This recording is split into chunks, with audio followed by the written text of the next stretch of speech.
Next हम लोग बात करेंगे एम्प्टी रिलेशन डिफाइन करने के बाद यूनिवर्सल रिलेशन। ठीक है, तो यूनिवर्सल रिलेशन का अगर हम डेफिनेशन लिखना चाहें तो कुछ ऐसा लिख सकते हैं कि a relation R in a set A is called universal relation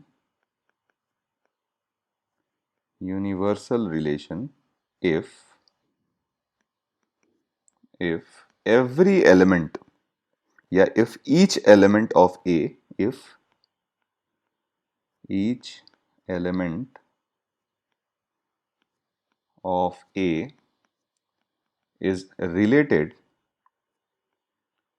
related to every other element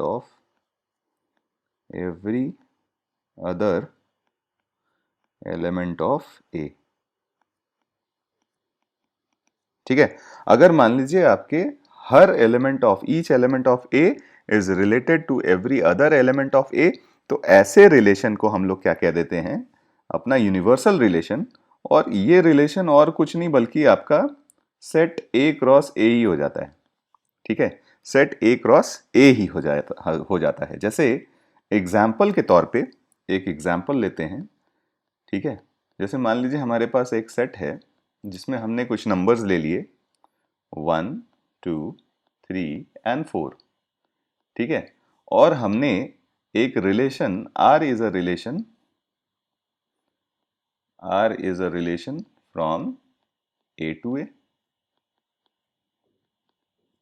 अच्छा, अगर कभी भी इस तरीके से रिलेशन लिखते हैं ना, R is a relation from A to A, तो हम कई बार इसको इस तरीके से भी लिख सकते हैं। इस स्टेटमेंट के बदले में ये भी लिख सकते हैं कि R is a relation on A।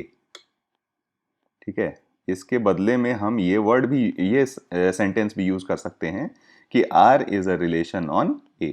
तो कभी भी अगर इस तरीके से लिखा हुआ होता है R is a relation on A, तो आपको ये समझ जाना चाहिए कि ये जो रिलेशन है वो A क्रॉस A पे है या फिर A टू A पे है। ठीक है, और हमने इस रिलेशन को डिफाइन किया है कुछ इस तरीके से। लेट अस से R इज इक्वल टू, हमने एलिमेंट रखा है x, y। ठीक है, such that mod of x minus y is greater than equal to 0। ठीक है, greater than equal to 0।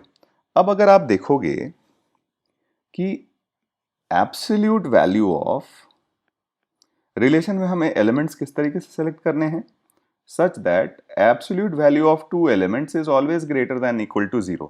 तो ये तो ऑलवेज ट्रू है, तो यहाँ पे तो x की आप सारी ही वैल्यूज के लिए ये सेटिस्फाई करेगा, यानी 1 2 3 4 इसके लिए भी सेटिस्फाई करेगा, और y की भी सारी वैल्यूज के लिए सेटिस्फाई करेगा 1 2 3 एंड 4। ठीक है, तो क्लियरली जो आपका रिलेशन R होगा ये और कुछ नहीं बल्कि हमारा A क्रॉस A ही हो जाएगा। ठीक है, यानी आप पूरा का पूरा set A cross A select कर लेते हैं अपने रिलेशन में, तो सारे के सारे एलिमेंट इस रिलेशन को सेटिस्फाई करेंगे। ठीक है, तो ये हमारा क्या हो जाएगा, एक यूनिवर्सल रिलेशन हो जाएगा। ठीक है, यहाँ पे ध्यान देने वाली बात ये है कि यहाँ पे हमने बात करी दो एक्सट्रीम रिलेशंस की, एक वाइड रिलेशन या एम्प्टी रिलेशन, और दूसरा हमने बात करी यूनिवर्सल रिलेशन की। ठीक है, तो इन दोनों रिलेशंस को ऐसा हम स्टेटमेंट लिख लेते हैं कि both empty relation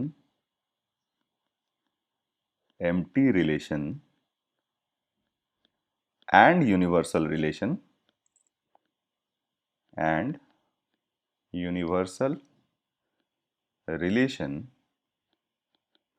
are sometimes called